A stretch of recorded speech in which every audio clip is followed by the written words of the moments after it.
essa noite, que vão ministrar o coração das crianças. Amém.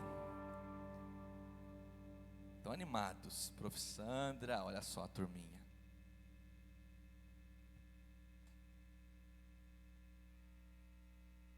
Glória a Deus.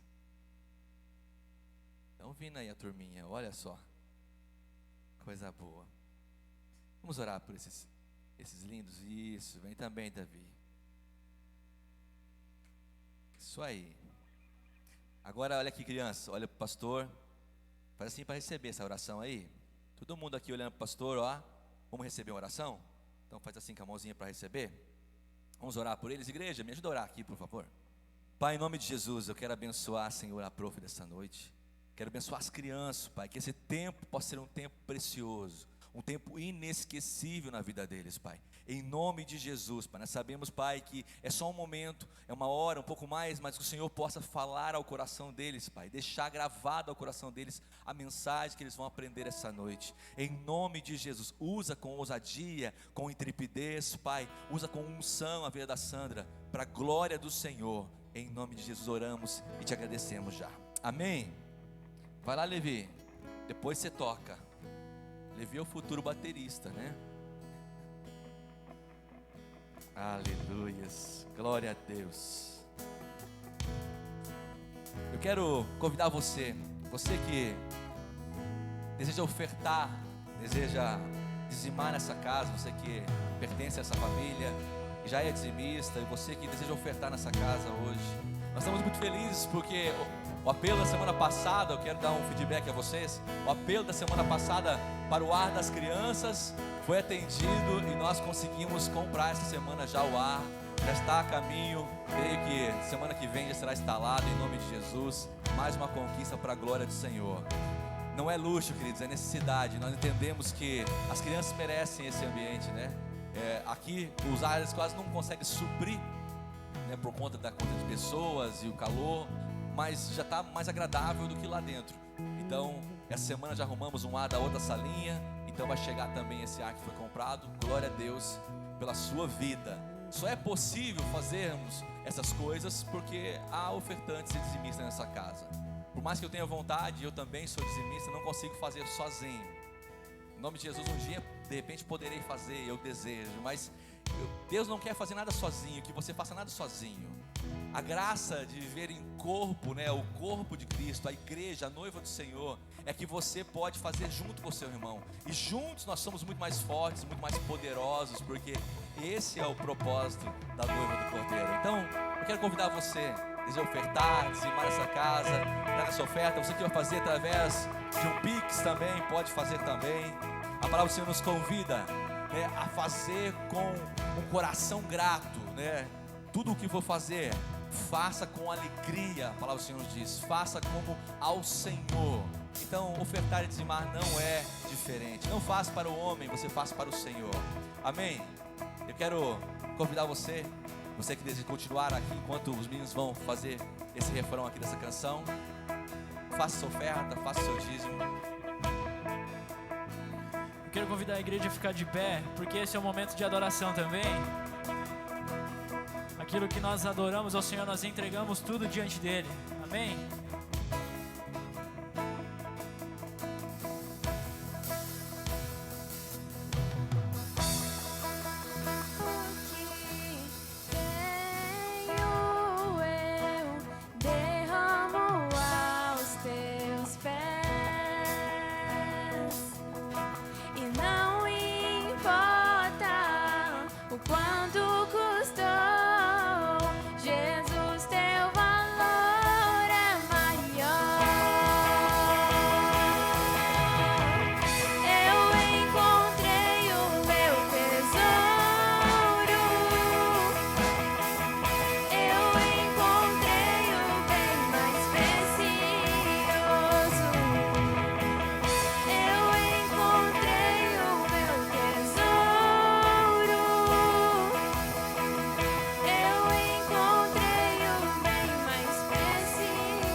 Aleluias. Pai, em nome de Jesus, eu coloco cada dizimista, cada ofertante na tua presença. Tua palavra é fiel, ela nos diz que o Senhor suprirá. Mais ainda, o Senhor não só suprirá, mas fará, Senhor, que as nossas colheitas sejam abundantes, Pai, a ponto de não termos, Pai, nem lugar onde guardar. Nossos celeiros serão transbordantes e teremos para abençoar gerações, em nome de Jesus, Pai. Eu libero essa bênção da Tua palavra sobre os Teus filhos, aqueles que confiam no Senhor, Pai. Esses não serão decepcionados, em nome de Jesus. Abençoa os Teus filhos, multiplica a semente dos Teus filhos, para a glória do Senhor. Amém. Glória a Deus. Toma seu assento. Agora você vai ficar um pouquinho mais sentado aí. Glória a Deus pela sua vida. Você que está aí hoje nos visitando, participando, como diz o meu amigo Nego Pedroso, participante, é muito bem colocado mesmo. Ele falando, pastor, eu me sinto participante quando eu vou na igreja, não fico, me sinto visitante. E eu falei, é verdade, Pedroso, não pensei nisso, mas é participar muito mais que visitar. Visitar, você visita parente. Na igreja você participa do corpo, e que bom que você veio participar conosco deste culto, e nós ficamos muito felizes mesmo de estar conosco hoje. E você que é a primeira vez ou segunda que nos visita e não recebeu ainda um presente nosso, nós queremos, a hora que você sair, não saia de mãos vazias. Nós queremos dar um presente a você, para que você lembre de nós quando você estiver na sua casa, quando estiver lá num dia de repente que mal, poxa vida, eu fui naquele dia, naquela casa, me senti tão bem naquela igreja, eu quero voltar. Essa é uma oportunidade nossa de marcar a sua vida com um pequeno presente. Então não saia correndo, ali no fundo vai ter ali alguém para receber você, a Ana Clara ou algum ajudante dela ali vai estar entregando para você o seu presente. Nós louvamos a Deus pela sua vida, celebramos a tua vida. Amém? Nós temos certeza que se você está aqui é um propósito de Deus. Deus não fala com ninguém que está ausente, Deus fala só com os presentes. E Deus tem uma palavra para o seu coração hoje. Amém?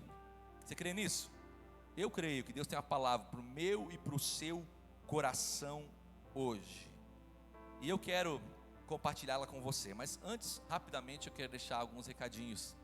Nós estamos entrando agora amanhã, né? Mais precisamente, à 12:01, nós começamos. Du, coloca para nós lá nosso anúncio do jejum. Para quem não sabe, não faz parte da casa, eu vou explicar para você. Todos os anos nós fazemos um jejum com toda a igreja. Pastor, é obrigado a participar? Não, querido, está liberado. Não quero participar, não gosto de jejuar. Está liberado. Mas se você sente-se encorajado a participar conosco, convidado você está. Então nós vamos começar o nosso jejum anual, né?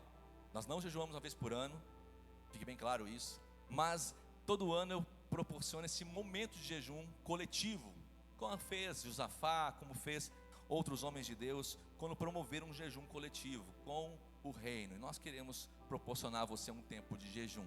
Coloquei ali, né?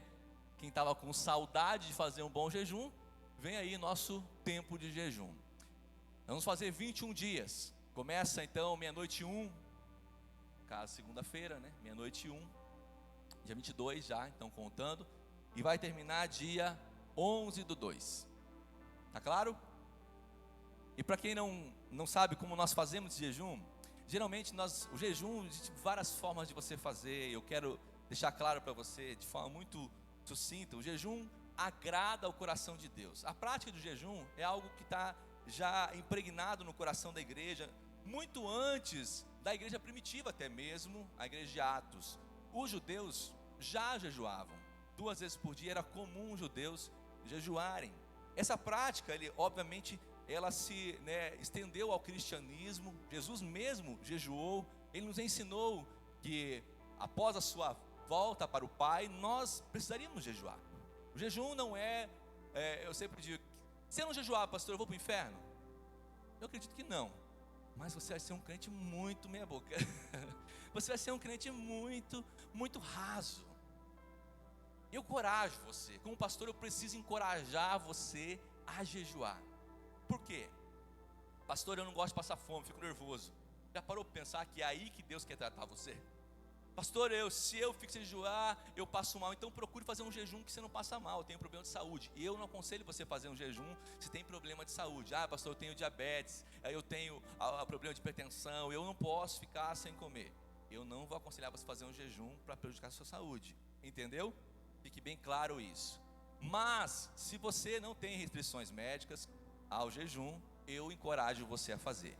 Inclusive, a ciência diz que nós somos preparados para jejuar. Se você for seguir qualquer tipo de estudo, pode procurar, estudo científico. Não estou falando aqui agora no cunho espiritual, estou falando de estudos científicos, dizem que o jejum é bom para a sua saúde. O jejum, ele faz bem para o seu corpo. Quem jejua, quem se abstém do alimento por algum período, é o chamado hoje, está tão na moda hoje, você vê, inclusive nas redes sociais, jejum intermitente. Esse nome, essa referência a jejum intermitente, está muito em evidência. Muitos famosos, inclusive, fazem jejum intermitente. Obviamente, eu não estou falando aqui que nosso jejum é como o jejum dos famosos, intermitente dos famosos. Mas, só para você entender, se até quem não segue Jesus, até quem não é discípulo de Jesus, entende os benefícios do jejum, como nós cristãos não vamos entender? Como nós cristãos vamos deixar isso, que é uma prática que Jesus nos deixa de forma tão preciosa? E por que eu devo jejuar? Eu quero deixar alguns pilares aqui, algumas referências para que você entenda por que eu devo jejuar, tá bom? Bem rapidamente, eu quero encorajar você. Primeiro, você deve jejuar para o seu crescimento. Por muito tempo atrás, muitos anos atrás, nós aprendemos que jejum era algo que, como se, eu vou jejuar para que Deus me dê algo, vou jejuar para que Deus faça isso, faça aquilo. Aprendendo das escrituras de forma muito séria, você vai entender, quando você se aplica a estudar sobre o jejum, o verdadeiro jejum, você vai ver que nunca foi para ser vivido assim. Inclusive Isaías, ele nos traz uma referência sobre o jejum que agrada a Deus, e ele nos diz que o verdadeiro jejum, ele é acompanhado de arrependimento e transformação. O verdadeiro jejum que agrada a Deus, ele é acompanhado de mudanças, de evidências na nossa vida, que nós estamos experimentando uma transformação de dentro para fora. Eu costumo dizer que o jejum, ele me acelera no processo de maturidade.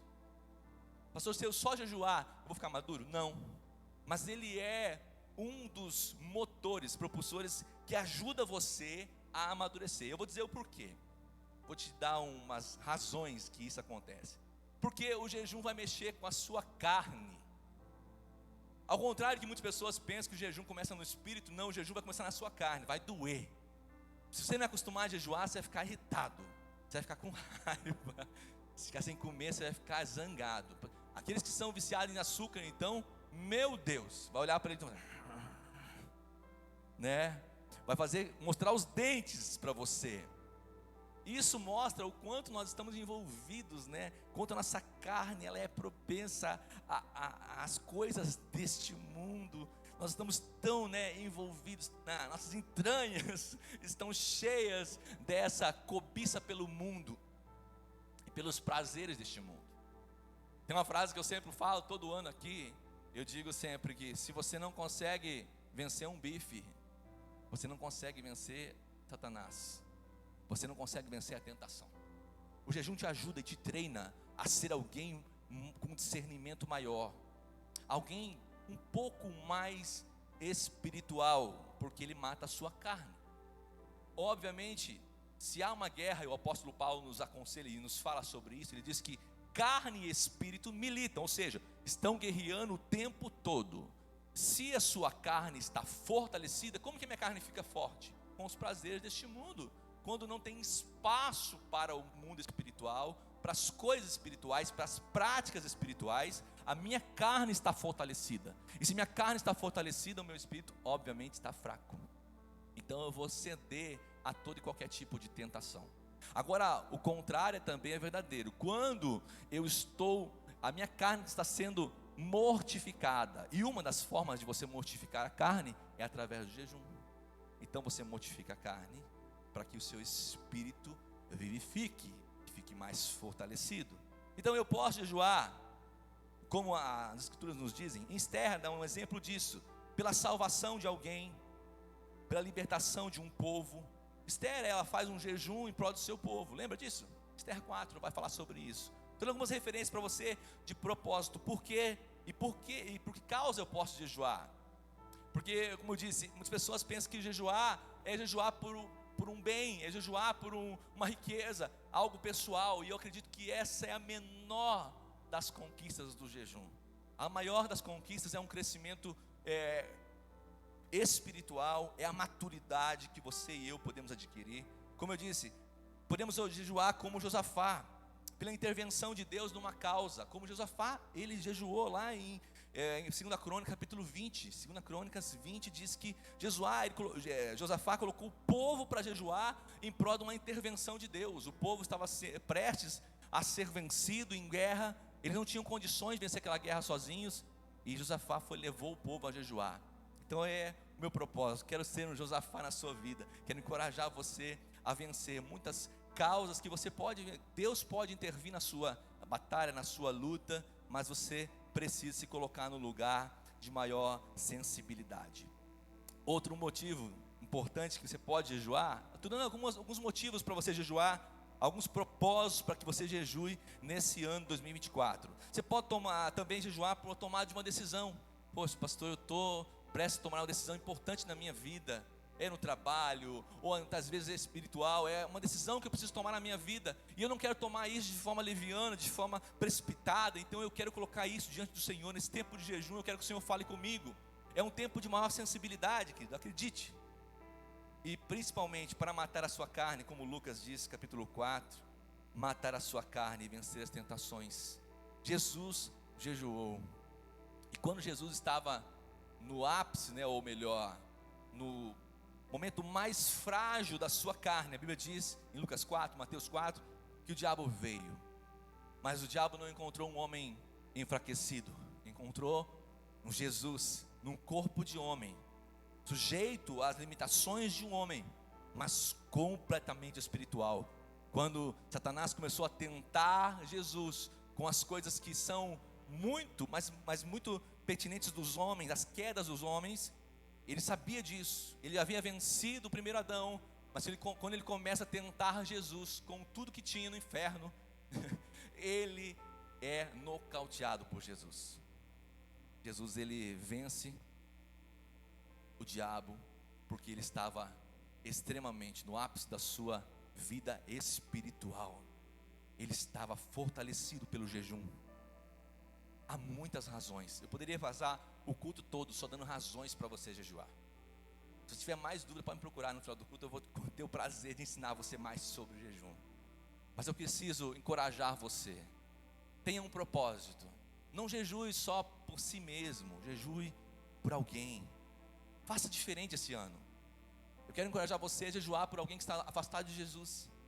Jejue por alguém que você ama e que está afastado de Jesus. Jejue pela sua família, pela conversão dos seus. Puxa, eu queria tanto ver a minha casa toda neste lugar. Eu vou fazer o meu propósito esse ano pela minha família, pela conversão dos meus.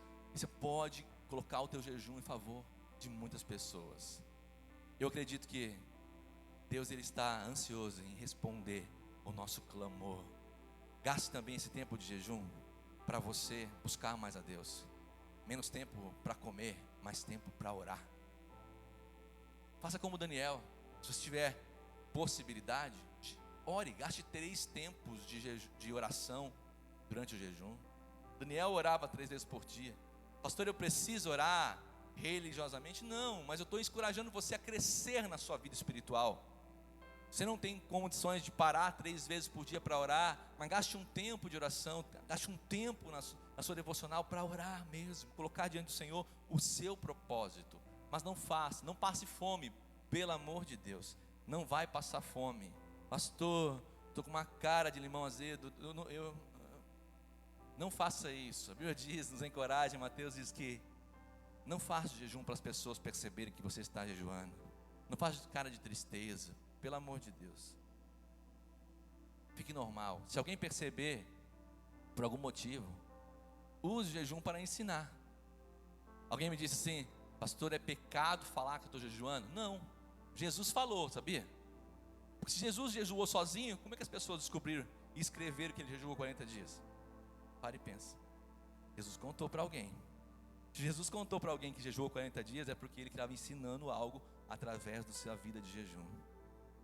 Então, se é para edificar alguém, não precisa contar para todo mundo, tá? Mas se é para edificar alguém, não tem problema. Mas não fique contando para todo mundo para se achar, tá bom? Tá bom, quero encorajar você então. E eu dar 3 opções para você. Pastor, eu quero fazer mais. Faça, querido, não tem limite. Mas eu quero facilitar, eu quero ser didático. 3 opções. Primeiro, para aqueles que têm restrições, esse é um bom. 0 açúcar. 0 açúcar. Não mata ninguém, tá? Isso aqui dá bom. 0 açúcar. Pastor, eu vou fazer esse porque eu consigo. Esse é um primeiro nível. O segundo nível aqui, 0 carnes. E alguém fala, pastor, teve um irmão, um ano, comeu carne de frango o jejum inteiro. Eu morro, mas não conto que é o Divaldo. Quer dizer, não morro, mas não conto quem é. E no final de jejum eu falei, ô campeão, você não estava jejuando de carne? Ele falou assim, mas não era carne vermelha? Eu falei, toma vergonha. Cadê ele? Sumiu, né? Ah, é. Saiu. Todo tipo de carne, querido. Todo tipo de carne, tá bom? Todo tipo de carne. Só de soja, que carne de soja, eu não gosto, tá? Mas se você gosta, não é carne. E tem gente que chama de carne de soja. Então, carnes 0 é um segundo nível.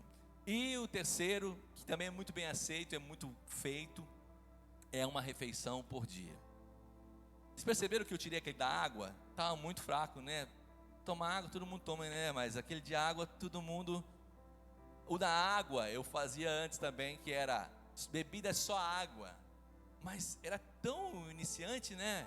E eu achei esse ano que vocês estão no nível mais hard, no nível mais profundo, né? Então eu quero já encorajar você a começar com 0 açúcar já. Tá bom?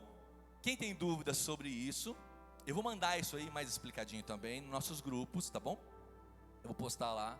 Então, mas o pessoal que já está habituado a fazer sabe que esse jejum já é feito todo ano. E se tiver alguma dúvida, pode nos procurar, a minha, a pastora, no final do culto, a gente vai ter o prazer de explicar para você. O importante é ter um propósito, ou alguns propósitos, que não sejam propósitos individualistas, mas que sejam propósitos para o reino, para o corpo, para a sua família. Ore pela igreja, pelo avanço da igreja, pelo crescimento da igreja. É importante você orar pela sua comunidade de fé também. Amém? De 22 a dia 11. E fica aqui o meu convite para você. Dia 11 vai ser um culto de domingo. Nós vamos encerrar aqui, não vou nem falar aqui, antes de fazer suspense, né? Nós vamos encerrar o jejum depois do culto. Tem aquela turma que sai desesperada, comer um lanchão. É lindo de ver. Tem uns irmãos que trazem bombom no bolso. É coisa mais linda de ver. Amém? Quem vai jejuar comigo esse ano? Não vou nem olhar, que eu não quero ficar decepcionado. Quem vai jejuar comigo esse ano? Amém. Que Deus possa tocar você aí e você entender que o jejum, ele vai acelerar alguns processos na sua vida e maturidade cristã. Amém? Vamos para a palavra agora? Quero convidar você.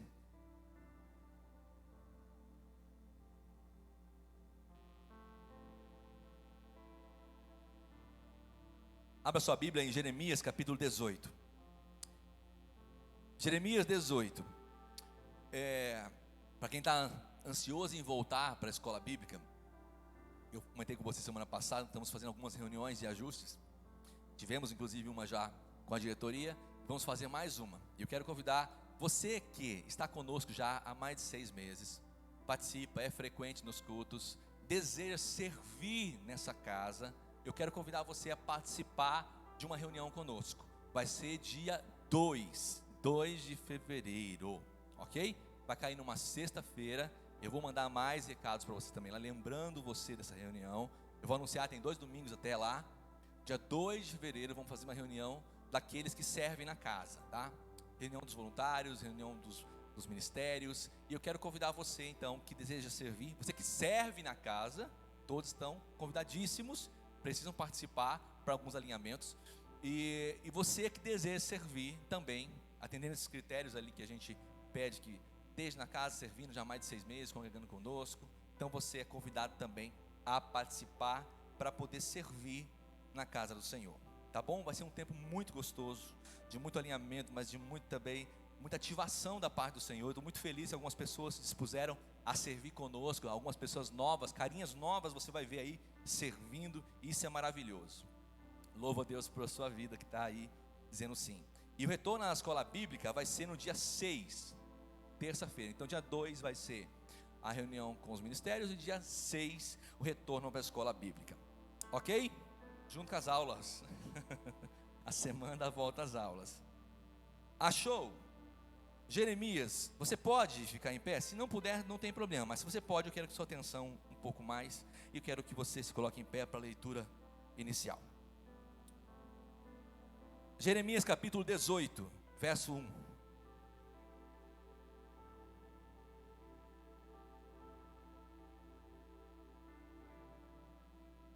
Encontrou?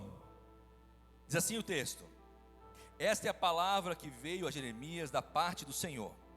Vá à casa do oleiro, e ali você ouvirá a minha mensagem. Então eu fui à casa do oleiro, e o vi trabalhando com a roda. Mas o vaso de barro que ele estava formando estragou-se em suas mãos. E ele o refez, moldando outro vaso, de acordo com a sua vontade. Somente até aqui. Tome seu assento. Pai, nós queremos ouvir do Senhor, não do homem, mas queremos ouvir do Senhor. Queremos ser dirigidos pela Tua palavra, alimentados por ela. Nós cremos que o Senhor está aqui, e o Senhor anseia e deseja falar conosco. Há uma palavra, Senhor, sobre nós essa noite. Há uma liberação do céu sobre nós, e eu creio que essa palavra pode trazer despertamento, alinhamento, pode trazer sim, Pai, conversões. Nós cremos que o Senhor está aqui, onde o Senhor está, tudo pode acontecer. Eu me submeto ao Senhor, ao Teu Espírito Santo, para que o Senhor possa alcançar os lugares que eu não consigo. A minha voz é limitada, mas o Teu Espírito Santo, este é ilimitado para alcançar corações. Em nome de Jesus, eu oro e consagro esse tempo de palavra. Amém. O tema da palavra que eu quero compartilhar com você essa noite é: deixa Deus te moldar. Deixa Deus te moldar. Bom, o texto é conhecido, e você com certeza, você tem um bom tempo de crente, você já ouviu inúmeras palavras sobre esses versículos que eu acabei de ler. O texto tão famoso, conhecido, o texto da casa do oleiro. Mas eu tenho revisitado muitos textos que são textos tradicionais, textos comuns até aos olhos. Nem o texto da Bíblia é comum, mas eu quero dizer comum, quero dizer que aqueles textos mais conhecidos, tá? Aqueles textos que as pessoas falam: não pode sair mais nada daí. Já ouvi muitas mensagens desse texto. E muitas vezes nós olhamos para alguns textos das Escrituras e realmente passamos por eles como se já tivéssemos esgotado todo tipo de revelação desses textos. O texto da casa do oleiro, de Jeremias capítulo 18, é um desses textos. E muitas vezes você olha e fala: já sei, Deus é o oleiro, eu sou o barro. E nós começamos a ser muito simplistas, a olhar o texto de uma forma muito rasa. E o que Deus quer falar conosco essa noite não é uma revelação nova, mas eu creio que é algo profundo, que pode sim mexer com a minha e com a sua estrutura. E a primeira coisa que eu aprendo nesse texto é que Deus, quando quer falar conosco,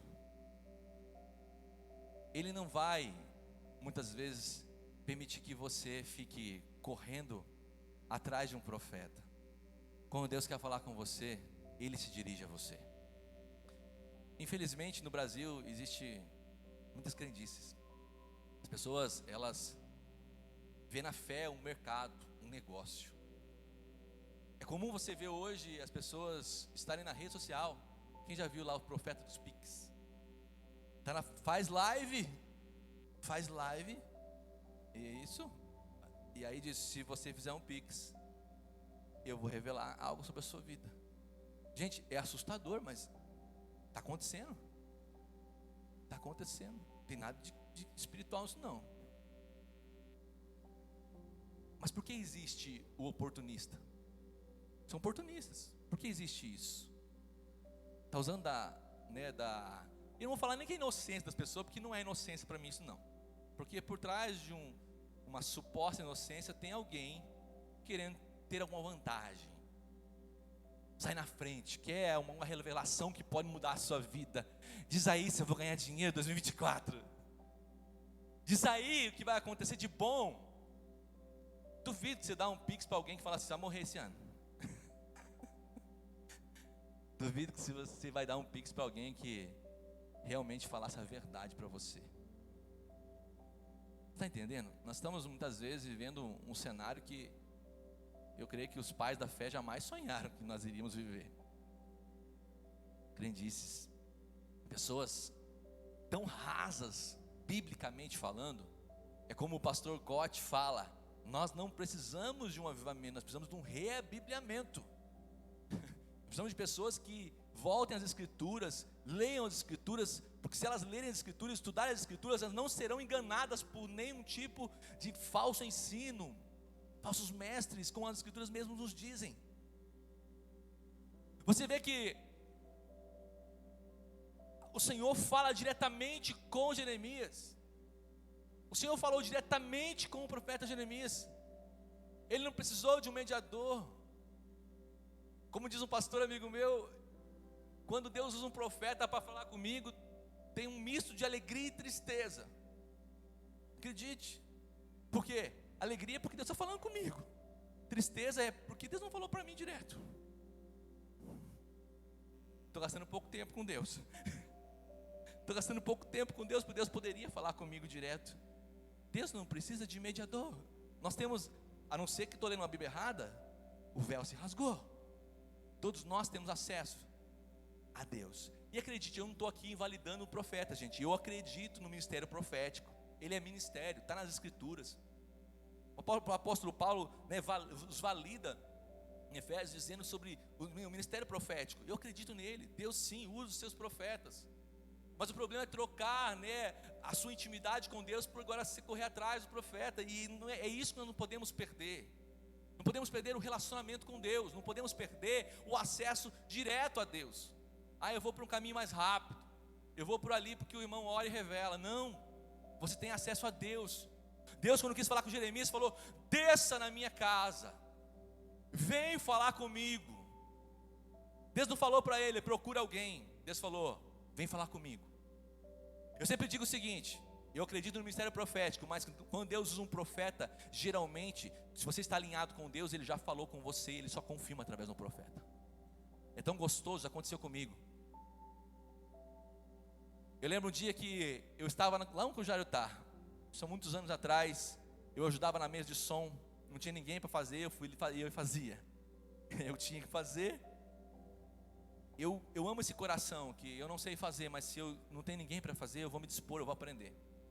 Eu estava nesse lugar, e aquele dia eu falei para minha esposa,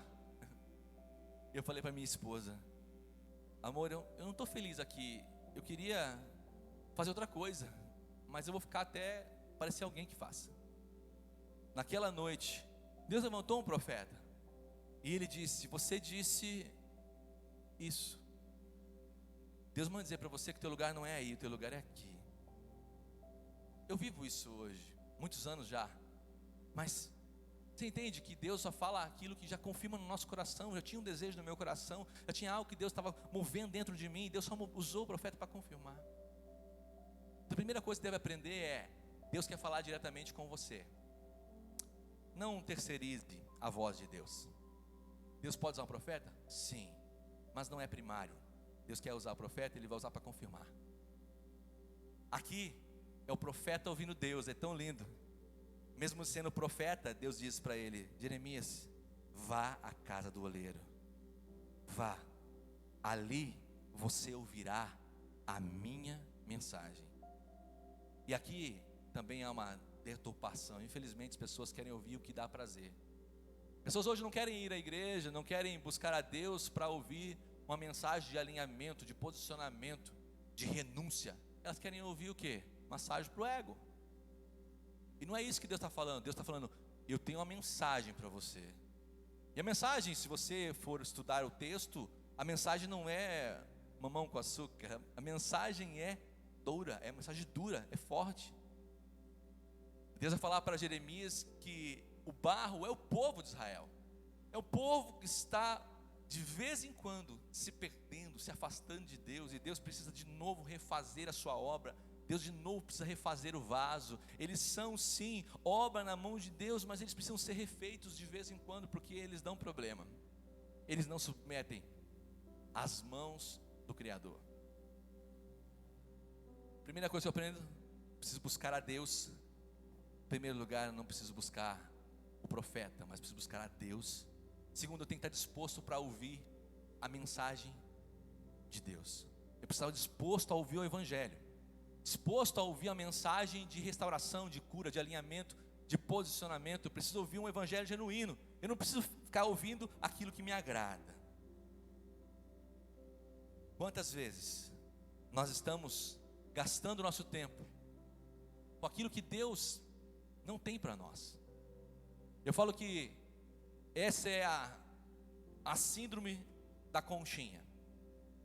Deixa eu contar para você uma história, para trazer uma ilustração a essa mensagem. O menino vai à praia com os seus pais, uma criança ainda. Então, o sonho da vida dele, a Thaís foi à praia esses dias, né? Era pegar em suas mãos uma estrela do mar.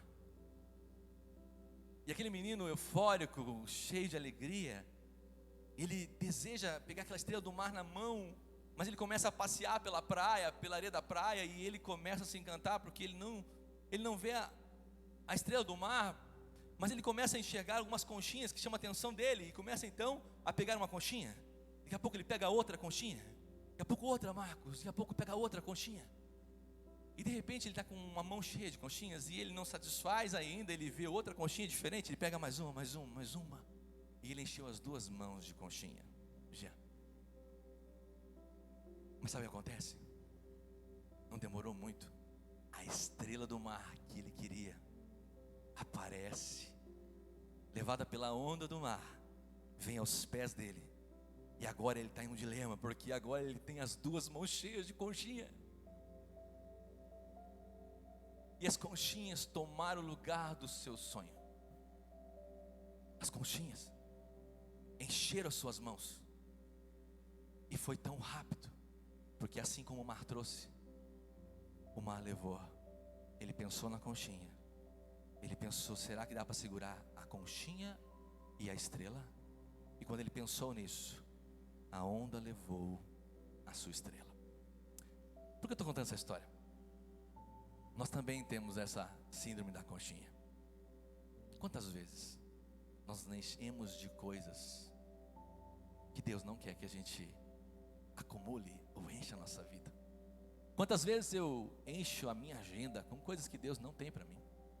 Quantas vezes eu tomo o lugar de Deus, entrego para Deus só o resto do resto, aquela pestanada de dormir assim, sabe, Senhor, Tu sabes, eu estou muito cansado, mas o Senhor é meu Pai, meu Deus, obrigado. Quem já fez isso? Só eu tenho coragem de falar? Porque nós fazemos isso. Nós ocupamos tanto o nosso dia, tanto as nossas mãos com conchinhas da vida, que não sobra lugar para viver aquilo que Deus tem para nós, as estrelas que Deus tem para nós. Deus sonhou que você capturasse as estrelas, ou seja, vivesse o propósito dele. Deus sonhou que você vivesse como um colecionador de estrelas, e você se contenta com as conchinhas. Triste vida de colecionadores de conchinhas. Deus tem mais para você do que você tem pego. Deus tem muito mais para você do que você tem vivido.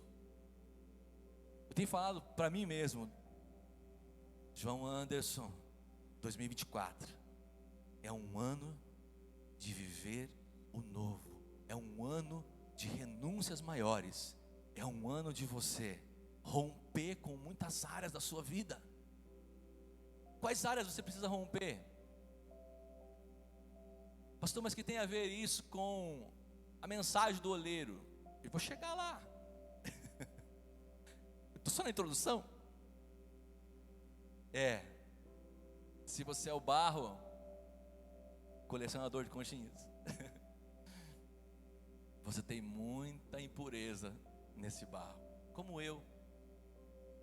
Por que que o oleiro, aqui na mensagem de Jeremias, e a Bíblia diz que Deus leva Jeremias, Marcos, para olhar, observar ele trabalhando. E sabe qual é o nosso problema? Nós não temos paciência. Nós não temos paciência para viver os processos que Deus tem para nós. Quando Deus faz Jeremias olhar para a roda, quem é que teve a oportunidade de ver um oleiro trabalhando já? De verdade, quem teve a oportunidade? É lindo. Eu lembro quando criança minha mãe me levou, ela gostava muito de vasos de barro, ela me levou no lugar onde fazia os vasos, e ali confeccionava manualmente esses vasos, através do, na olaria ali, mas na roda do oleiro mesmo. E eu pude ver uma senhora trabalhando, formando um vaso de um monte de massa, de um monte de barro. Ela formar um vaso, é lindo, né? A gente fala barro, mas é argila. Mas entenda, há um processo para que aquilo aconteça. Há um processo. Eu lembro ainda quando criança, curioso, quis colocar as mãos para ver se conseguia fazer. Não é fácil, parece fácil, mas é muito difícil. Tem que ter habilidades nas mãos, tem que ter um jeito todo para poder fazer um vaso. Então acredite, Deus ele trabalha nas minhas, na sua vida, a fim de dar um propósito. E entenda, a palavra do Senhor nos diz que no céu as ruas serão de ouro. Aí você fica pensando assim, mas por que Deus nos fala que nós somos como o barro? Será que Deus não poderia, na sua infinita grandeza, nos fazer de ouro? Por que Deus nos fez do barro? Por que Deus não nos fez do ouro? Porque eu acredito que para Deus ouro e barro é a mesma coisa. Por que Deus não te fez de ouro? Por que Deus te fez de barro? Sabe por quê? Porque se Ele te faz de ouro, você iria se achar tão suficiente, tão importante, tão precioso, que ia pensar que não precisava de Deus. Tem gente que se acha de ouro, mas Deus faz você de barro, porque o barro é lindo. O barro carrega algumas propriedades, algumas características muito lindas. O barro ele é moldável, facilmente moldável, nas mãos do oleiro. O barro ele tem sim as suas impurezas, e é isso que Deus fala conosco quando fala no processo. Nós precisamos permitir que Deus tire as impurezas da nossa vida. O que é impureza? A gente acredita que muitas vezes o processo que Deus tem na nossa vida já foi concluído. Quantos de nós pensamos, já estou muito melhor do que eu era antes, graças a Deus, senão ninguém ia aguentar a gente, graças a Deus que você está melhor. Mas já parou para pensar que ainda existe impurezas nesse barro? Ainda existe coisas que comprometem, machucam a mão do oleiro? Você sabia que se tiver uma impureza, uma pedrinha no barro, a mão do oleiro é machucada? O barro não se machuca, o barro machuca os outros. Acredite, você com impureza machuca mais a pessoa, mais as pessoas do que si mesmo. As suas pedrinhas, aquilo que compromete a tua pureza, aquilo que compromete a tua essência, machuca mais as pessoas do que você imagina, machuca mais a Deus do que você imagina. Porque você acredita que você não consegue machucar a Deus quando você persistentemente, ou eu, persisto no mesmo pecado, na mesma falha, todas as vezes, e Deus falando para você, filho, já tirei essa pedrinha e você insiste em colocar. Já tirei, você já me machucou quando você permitiu que essa pedrinha ficasse na sua vida. Deus, Ele é especialista em trabalhar com o barro. Mas acredite, o barro também precisa se ajudar. O barro precisa permitir ser moldável. O barro precisa permitir que as impurezas saiam. Por isso que Deus, nessa ilustração, nessa história da casa do oleiro com Jeremias, existe um momento muito interessante que ele diz: vi ele trabalhando na roda, mas o vaso de barro que estava se formando estragou em suas mãos. Deixa eu te dizer algo.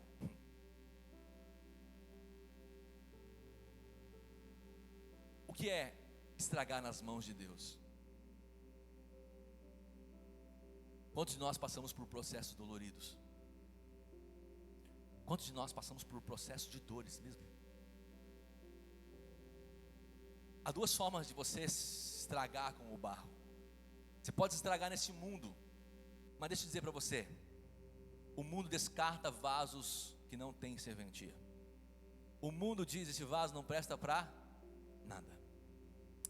Mas o oleiro, que é o seu Criador, o meu Criador, ele diz: não, para mim sempre tem um recomeço.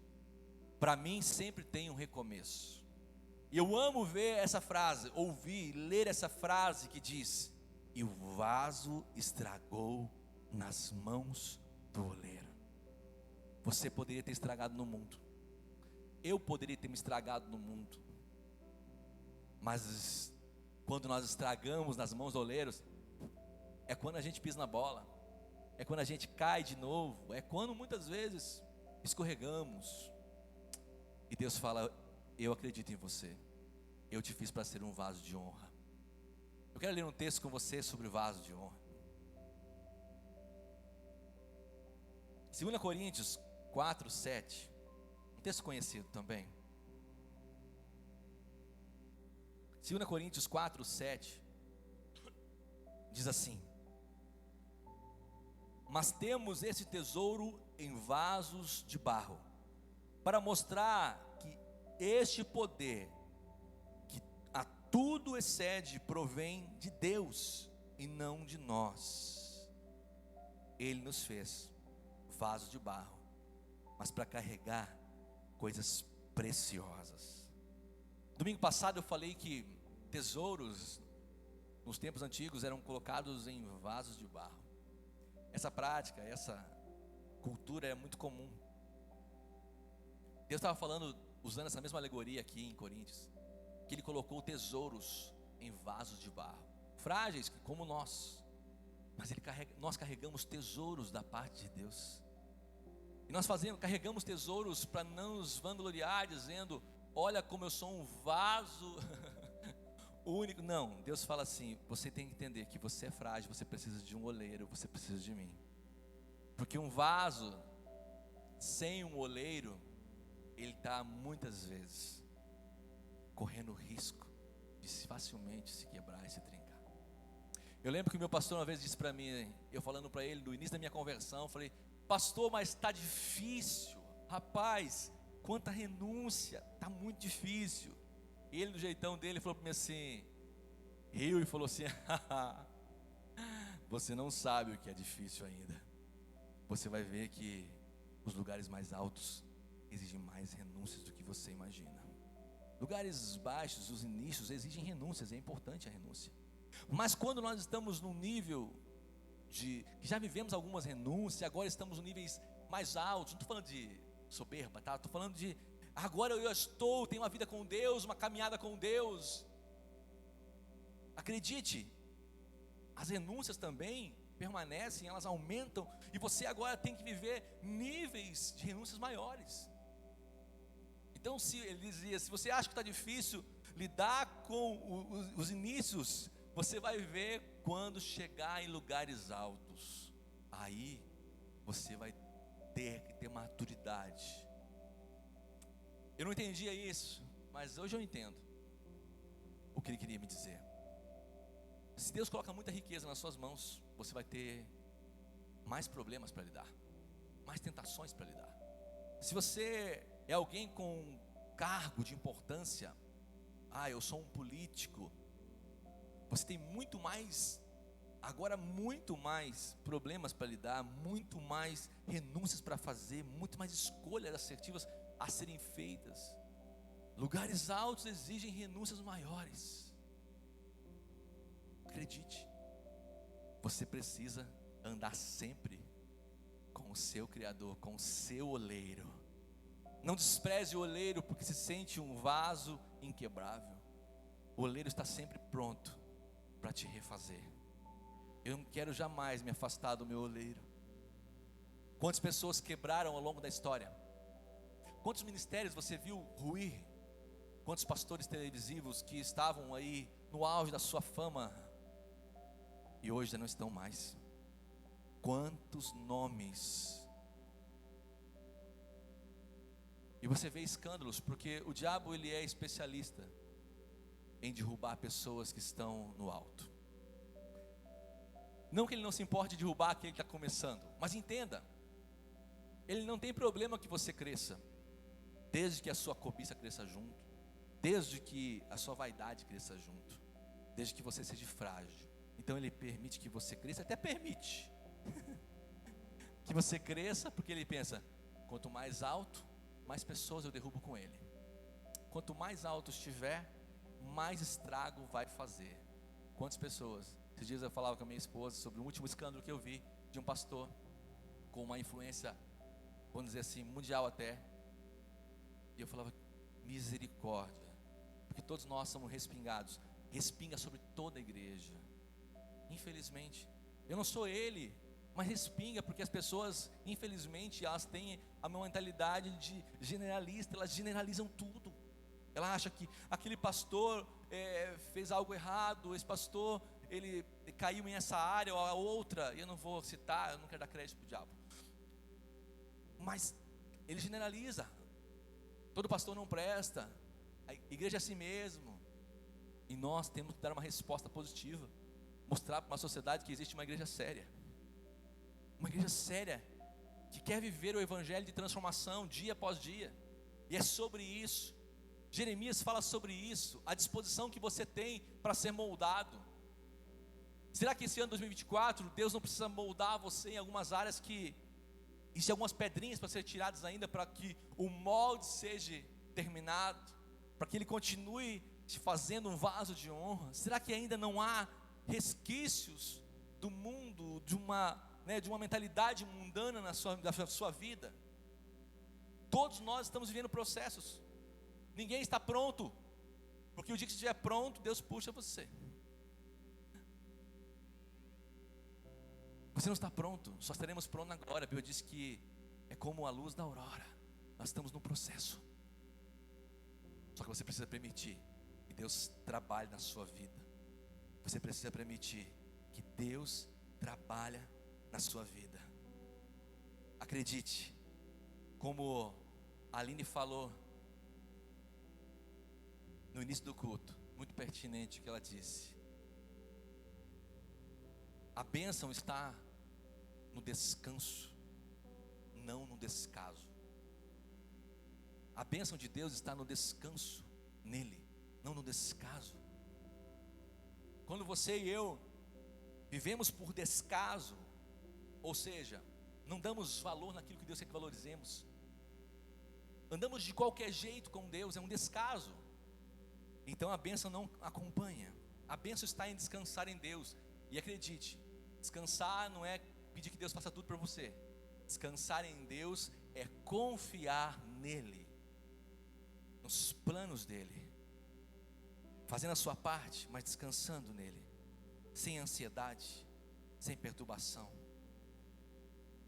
Todos nós, em algum momento,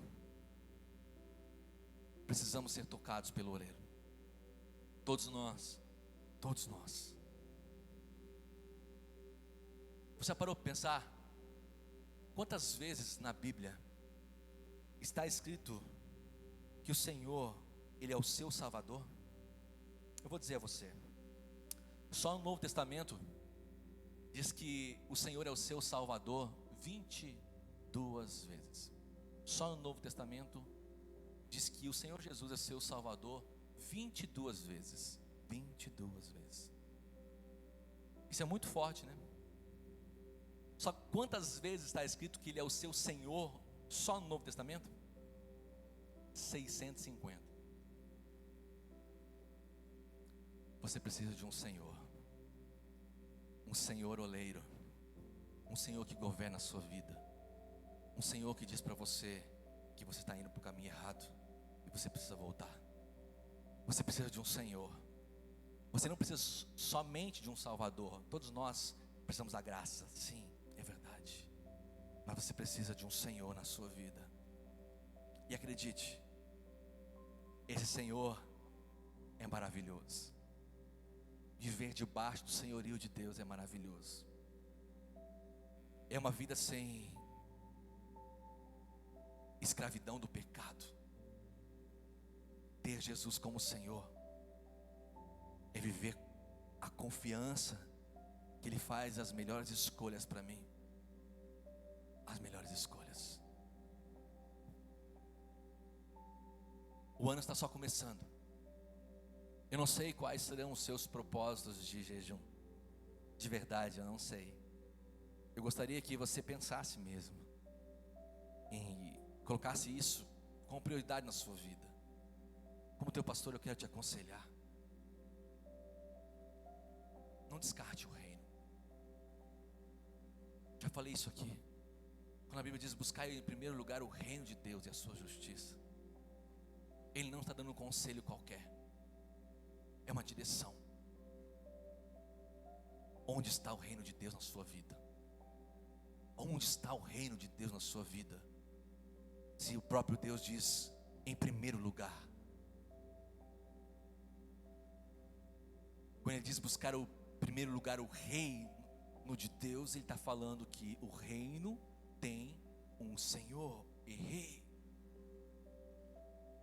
Ou seja, Ele está falando sobre o quanto você é capaz de submeter a esse reino para andar nele. O quanto você é capaz? O quanto você pode fazer isso esse ano? Eu decidi fazer mudanças na minha vida. Será que você não precisa fazer algumas renúncias maiores na sua vida? Será que algumas coisas não têm roubado você de Deus? Tem feito com que a roda de Deus ali esteja empacada na sua vida? Quantas coisas já eram para ter acontecido e você continua no mesmo processo? Deus continua tirando pedras e você no mesmo ciclo. Deus está falando para você: já é tempo de ser um vaso de honra. Já é tempo de você carregar tesouros preciosos e abençoar pessoas que estão à sua volta. Já é tempo de você servir. E você ainda está numa condição somente de ser servido. Ele é Senhor para que você possa entender um propósito.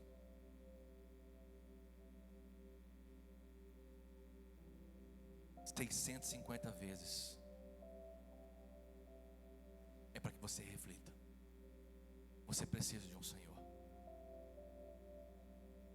Quero convidar você, aonde você está, a fechar os teus olhos, colocar a mão no teu coração e ser sincero com Deus.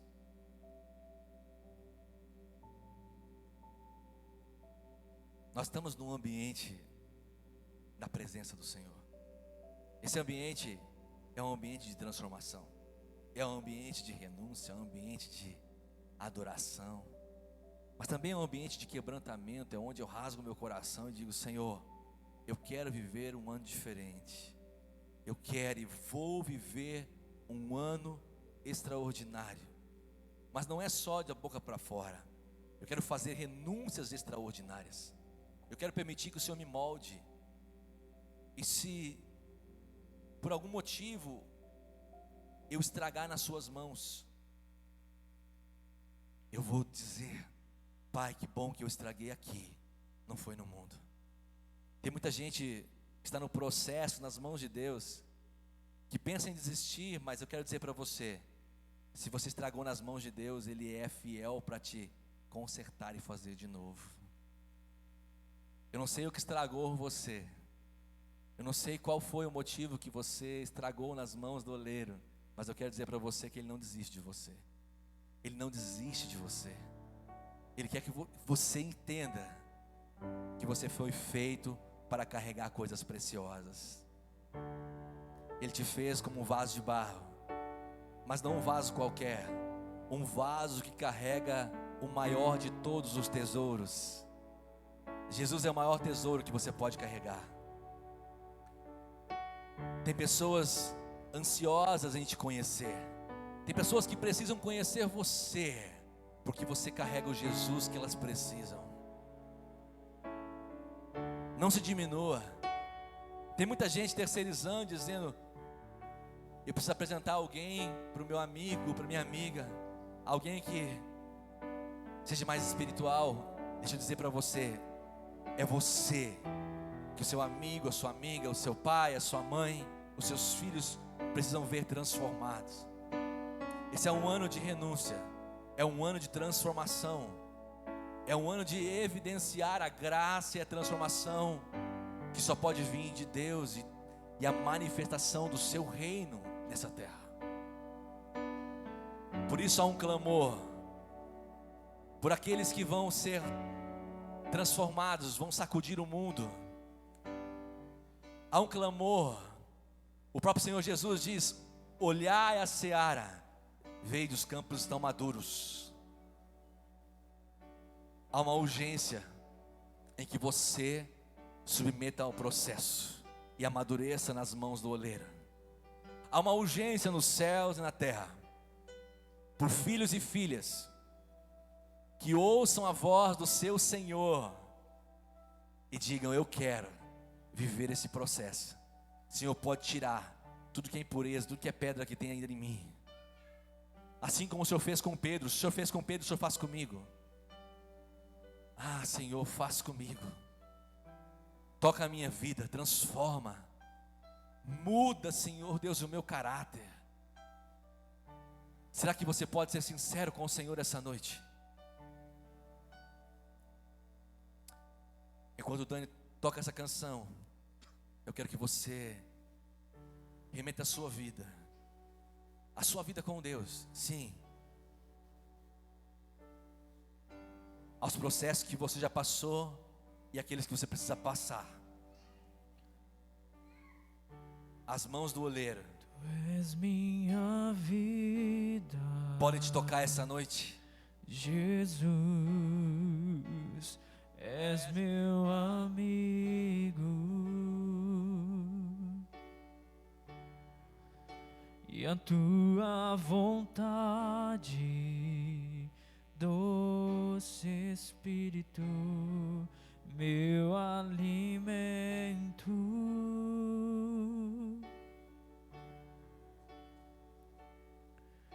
Sem ti não há valor em mim. Sou como um vaso de barro, pronto a ser quebrado, para ser o que queres de mim. A tua presença é o meu trovão.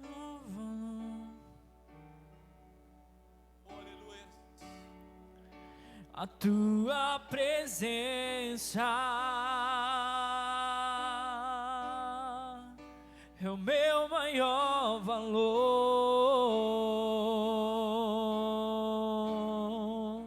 Atrai o meu coração, atrai o meu coração. És tudo que eu quero. Sinta o convite da paz do Espírito Santo. Meu coração. Será que Ele tem atraído o teu coração para este lugar? Para um lugar de você se prostrar e dizer: Senhor, este vai ser o ano de maior renúncia na minha vida.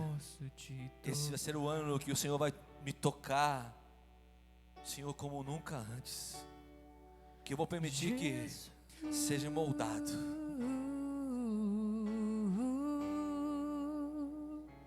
Espírito Santo, Tu és minha vida, Jesus, és meu amigo, e a tua vontade, doce Espírito, meu alimento.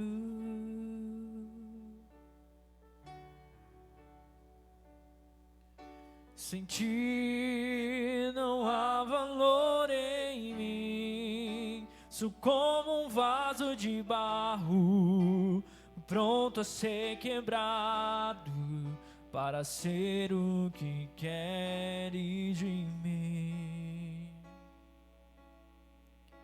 A tua presença, Oh, aleluia. és tudo que eu preciso. Nos toca, Senhor. Transforma. A tua presença é o meu maior valor. A tua presença, Jesus. A tua presença, declare, és tudo, Jesus, és tudo que eu preciso. A tua presença, ela é o meu maior valor.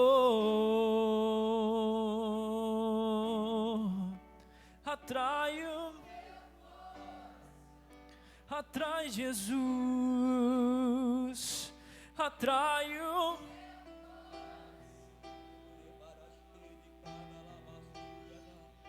És tudo que eu quero,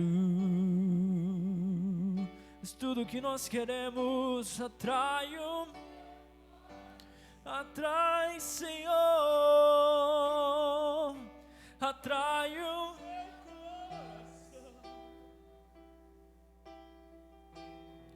Porque eu posso te tocar.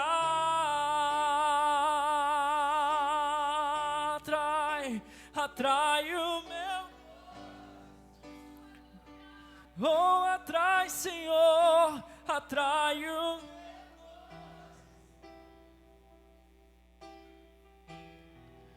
És tudo que eu quero, és tudo que eu quero. Atrai o meu coração, atrai o meu coração. Eu posso te tocar. O Espírito Santo, Ele é especialista em nos tocar. Acredite, você não é a vítima. Quantas vezes você se fez de vítima? Vítima da história, vítima das circunstâncias. Quantas vezes você disse: a culpa é do outro por eu estar assim, a culpa é do outro, minha vida espiritual não está tão boa. Quantas vezes nós nos fazemos de vítimas? Acredite, você não é a vítima. Eu não sou a vítima. A maior parte das vezes somos nós que machucamos. Nós machucamos o coração do Pai quando estamos rígidos, cheios de pedras.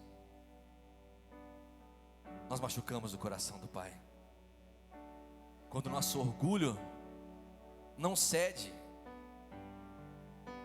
Nós machucamos o coração do Pai quando Ele diz: filho,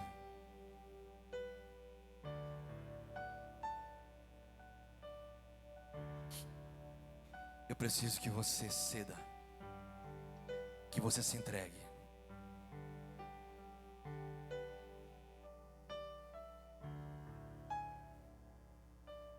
Eu quero terminar esse momento, terminar esse culto, fazendo uma declaração profética sobre a minha e a sua vida. Espírito Santo, nós estamos vulneráveis ao Senhor neste lugar. Nós estamos vulneráveis. Nós queremos não só a sua visitação, mas nós queremos ser tocados por dentro. Tira, Senhor, toda soberba, todo orgulho que me impede, Senhor, de me render ao meu Senhor. Tira, Senhor, todo orgulho, toda soberba. que me impedem, Senhor, de me submeter aos processos, de entender que sim, eu erro, eu preciso ser transformado. Eu não sou a vítima. Não, você não é a vítima. Você e eu machucamos mais do que imaginamos. Espírito Santo, Espírito que convence o homem do pecado, da justiça e do juízo, vem nos tocar, vem nos transformar. Faz de nós o teu povo, Senhor Deus. Faz de nós, Pai, o teu povo. Faz de nós, Pai, um povo remido, limpo e transformado. Nos apresenta assim ao mundo, Pai, como aqueles que carregam o tesouro mais precioso deste mundo, a presença de Jesus. Que nada venha impedir que venhamos ser portadores da presença do Senhor Jesus. Nada, nada. Eu abençoo o teu povo, Pai. Eu abençoo o teu povo, para que eles possam viver experiências sobrenaturais nesse tempo de jejum, de renúncia. Eu abençoo o teu povo para que eles possam viver, Deus, de forma sobrenatural nessa terra, como filhos legítimos, herdeiros com Cristo. Toda mediocridade, Senhor Deus, toda mentalidade, Senhor Deus, de escravo, dê lugar a uma mentalidade de filho, em nome de Jesus. Que venhamos a reinar com Cristo, sermos poderosos nessa terra com Cristo. Venhamos tomar essa terra por herança, manifestar o teu reino, em nome de Jesus. Que esse período de jejum venha trazer maturidade, transformação, em nome de Jesus. Eu abençoo o teu povo para prosperar. Eu abençoo o teu povo para conquistar, em nome de Jesus. Que a graça do nosso Senhor e Salvador Jesus Cristo, o amor de Deus Pai e a comunhão do Espírito Santo esteja conosco hoje e sempre. Você que recebe essa bênção diz amém, amém.